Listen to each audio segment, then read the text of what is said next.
siku 5 inayolenga kuzungumza na wananchi ili kujua changamoto zao.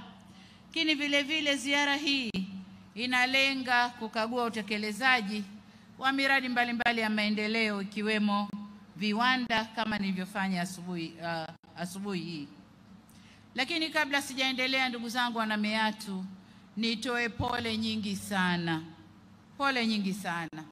Tumepoteza vijana wetu 4, lakini na wengine kadhaa wameumia katika usafiri kuja kwenye mkutano huu. Nitoe pole sana kwa wana Meatu. Ndugu zangu, katika wilaya ya Meatu, asubuhi hii kama nilivyosema, nimefungua rasmi kiwanda cha pamba cha BioSustain cha kinachomilikiwa na Dr. Riyadh. Kiwanda hiki kinachochakata pamba, mbali na kutengeneza ajira, kitapanua soko la wazalishaji wa pamba wa hapa wilaya ya Meatu. Soko liko pale, na ndio madhumuni ya serikali kupeleka viwanda maeneo mbalimbali. Nimeelezwa kwamba uwekezaji katika kiwanda hiki umezalisha ajira za kudumu 375 na ajira za muda 880. Hili si dogo. Muhimu zaidi, wawekezaji wa kiwanda hiki wanakusudia kupanua uwekezaji wao kwa kuongeza kiwanda kingine chenye thamani ya shilingi bilioni 12 kwa ajili ya uzalishaji wa mafuta ya mbegu za pamba na alizeti. Haya ni maendeleo makubwa sana, nami nawahamasisha wawekeze zaidi. Ndugu wananchi, serikali inaendelea na jitihada za kuvutia viwanda katika wilaya ya Meatu na mkoa wa Simiyu kwa ujumla. Kwa sasa Meatu ina viwanda vikubwa 3, viwanda vidogo 148 na viwanda vidogo sana 268 vilivyotoa jumla ya ajira 1342. Niwahakikishie wawekezaji wa viwanda, kikiwemo kiwanda hichi nilichokifungua asubuhi, kwa serikali itaendelea kuweka mazingira mazuri kwa ajili ya kukuza viwanda vya ndani. Aidha,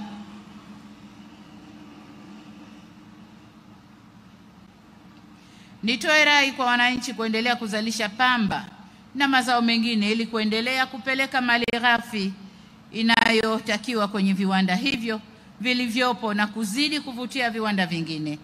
Niwapongeze sana wakulima kwa juhudi zenu kubwa zilizowezesha uzalishaji wa pamba katika halmashauri ya Meatu kuongezeka kutoka kilo milioni 22,713,000 mwezi Novemba 2020 hadi kilo 40 milioni 286,000 kwa sasa. Takriban mmezalisha maradufu. Hongereni sana wana Meatu. Ndugu wananchi, kutokana na utekelezaji wa mipango na miradi mbalimbali, hususan ile tuliyobainisha kwenye ilani ya uchaguzi ya 2020, wilaya ya Meatu imeendelea kushuhudia maendeleo makubwa tena katika nyanja zote kama ilivyosemwa vizuri hapa na mbunge Lea. Na hapa naomba nitoe mifano michache tu. Kwanza, na waziri wa TAMISEMI, anayemwakilisha waziri wa TAMISEMI, amesema kwamba zimeletwa fedha kadhaa kwa ajili ya sekta ya afya, lakini niseme kwamba hospitali kongwe ya wilaya imekarabatiwa na kuboreshwa pamoja na kuongezwa jengo la ICU na wodi ya wazazi. Vituo vya afya viwili vimejengwa katika kata ya Mwangudo na Mwasengela. Vile vile majengo ya upasuaji na wodi za wazazi yamejengwa Bukundi. Aidha, serikali imeleta zaidi ya shilingi bilioni 23,980 kwa ajili ya elimu ya msingi na sekondari, zikiwemo shilingi bilioni 8,640,000 kwa ajili ya elimu bila malipo ndani ya wilaya hii ya Meatu.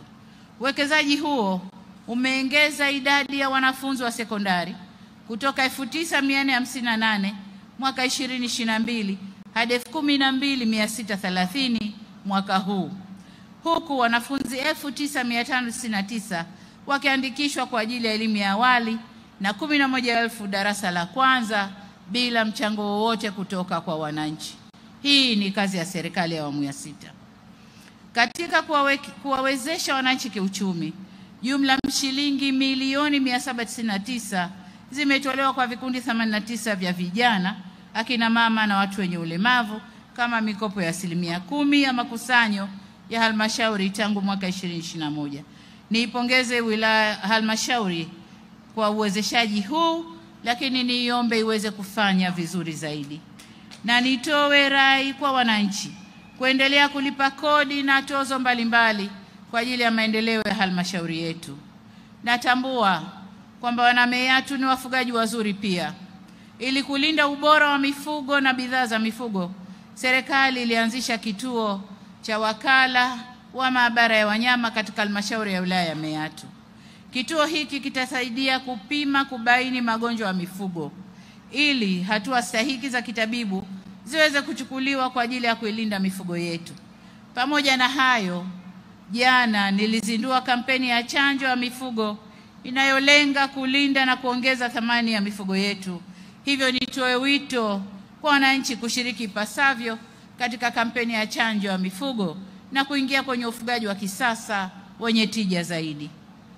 Pamoja na yaliyoelezwa na waziri na mbunge, kama tulivyoahidi kupitia ilani ya uchaguzi ya CCM ya mwaka 2020 hadi 2025, miundombinu ya umeme sasa tumeifikisha kwenye vijiji vyote 109 vya Meatu. Ila hatujaishia hapo tulipoahidi. Tunaendelea mbali, kazi inaendelea sasa kwenye vitongoji. Pamoja na jitihada hizi zote, ninafahamu kwamba kuna changamoto ya umeme kutokuwa na nguvu ya kutosha. Naomba kuwataarifu kwamba serikali imejipanga kukabiliana na hili. Tayari tuna mradi wa ujenzi wa njia za kusafirishia umeme kutoka Shinyanga hadi Simiyu na ujenzi wa kituo cha kupozea umeme cha mkoa wa Simiyu.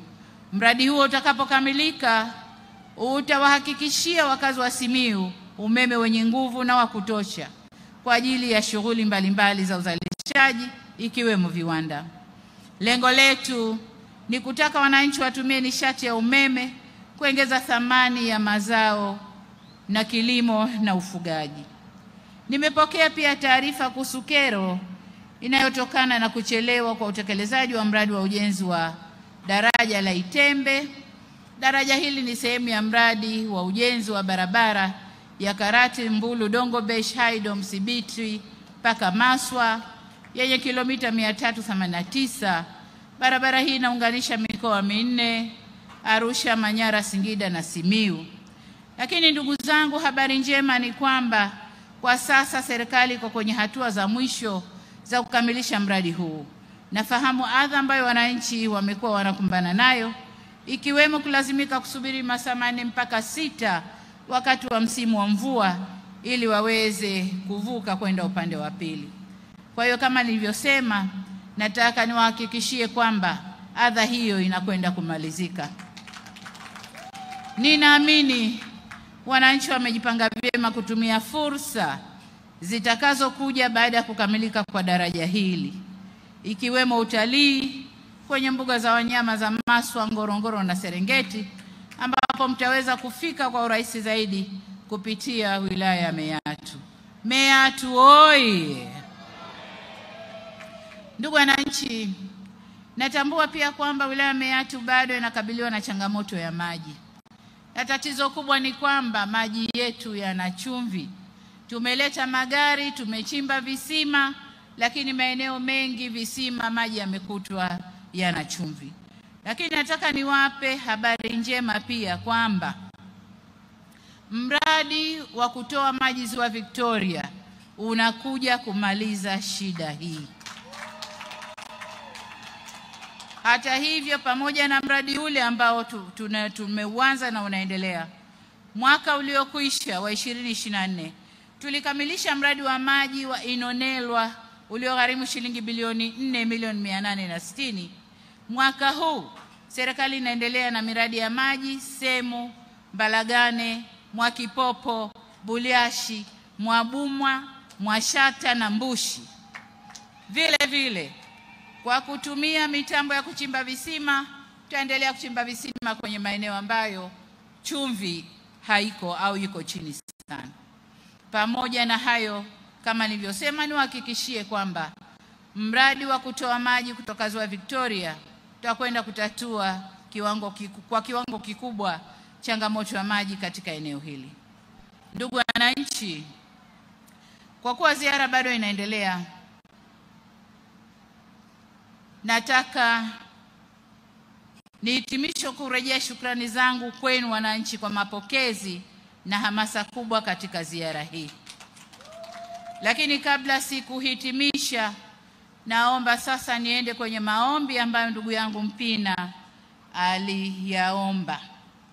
Ndugu zangu, ndugu yangu Mpina aliomba barabara kwamba barabara hii ni ya vumbi, madaraja matatu na kuwepo kwa halmashauri ya wilaya ambayo waziri alishasema. Lakini uwepo wa halmashauri ya wilaya sehemu yoyote huanza na mchakato wa ndani. Unaanza na mchakato wa ndani, ombi linapelekwa TAMISEMI wanachakata na huku juu tunamalizia. Lakini hatoki mtu kuomba juu kwa rais wakati ndani huko alikotoka mchakato haujaanza. Hilo halipo. Kwa hiyo kama alivyosema waziri, anzeni mchakato.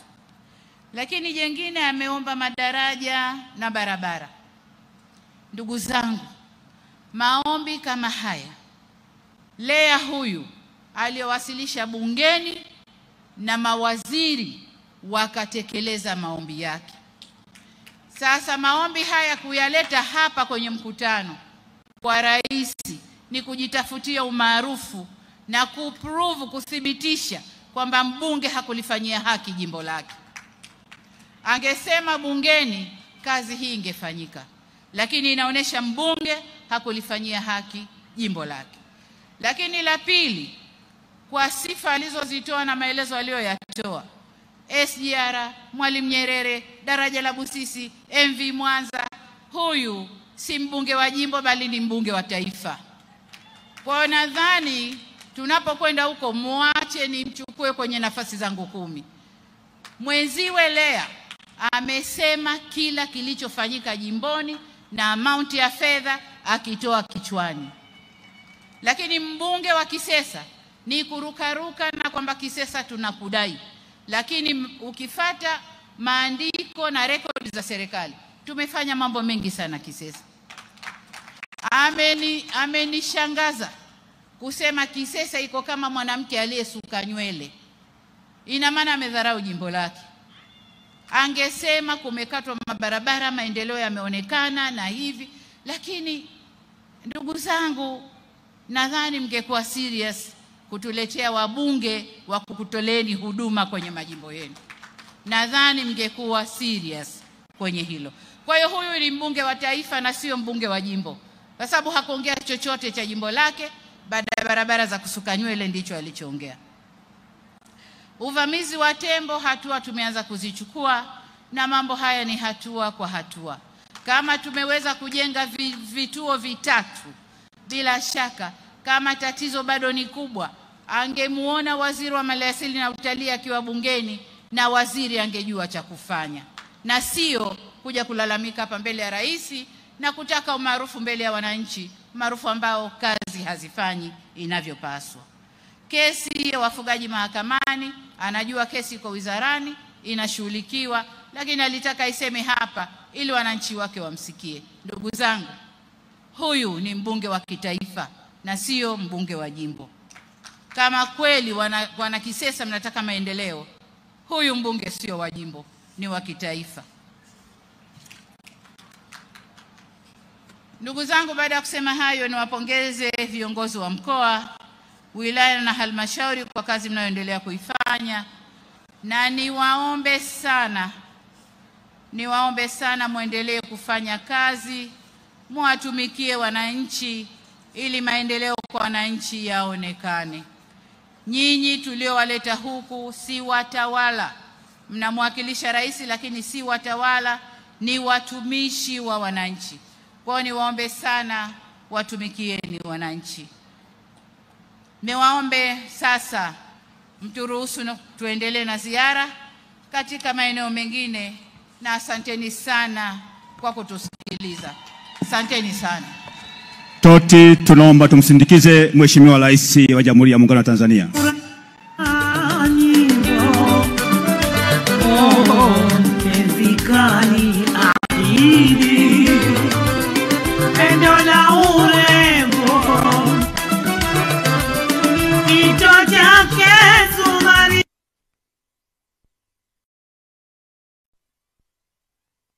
Mkuu wa chuo cha Kilimanjaro Institute of Technology and Management kilichopo Mwenge jijini Dar es Salaam chenye ithibati na usajili wa NACPAT namba REG/ANE/029 anapenda kuwatangazia nafasi za masomo kwa ngazi ya diploma na certificate kwa muhula wa masomo utakaoanza Oktoba 2025 katika kozi za IT, Hotel and Tourism Management, Front Office, Business Administration, Accountancy, Procurement and Supply. Chuo kimebobea katika ufundishaji kwa njia ya vitendo na kimeweza kutoa wanafunzi wenye weledi. Wengi wameajiriwa ama kujiajiri, na kwa wale ambao wameamua kuendelea na degree wameweza kujiunga na vyuo vikuu bora hapa nchini na nje ya nchi. Pia kuna kozi fupi za computer application, graphic and design, video production pamoja na CCTV camera. Kwa maelezo zaidi piga simu namba 0717816034 au 0754864361. KITM, elimu na ujuzi kwa uchumi imara. Moringe Juice ni dawa ya asili iliyoandaliwa vizuri kwa mizizi pamoja na majani kutoka katika ardhi iliyobarikiwa ya Tanzania. Dawa ya Moringe Juice ipo katika mfumo wa kimiminika ulioandaliwa na wataalamu wa kuandaa tiba asili kutoka Dr. Rose Changa Herbalist African Company. Kila aliyetumia dawa hii ameshuhudia kupona kwa muda mfupi, hasa kwenye kuongeza kinga za mwili. Watu wa HIV mpaka na mshangaa Mungu wengi. Kuna baba mmoja ana wake 5 walikuwa HIV positive. Alivyonitumia majibu ya juzi, nikaona mstari tu moja na watoto. Walikuwa positive wakawa negative. Mstari huu mmoja. Kama kuna dada moja ametumia message, mama nimepata negative, nikamwambia haya nenda kwa daktari wako aliyekuwa anakupa aende akathibitishe. Na dawa zangu zimesajiliwa na nimefuata serikali jinsi inavyotaka. Kwa mawasiliano zaidi piga namba 0711 903 060.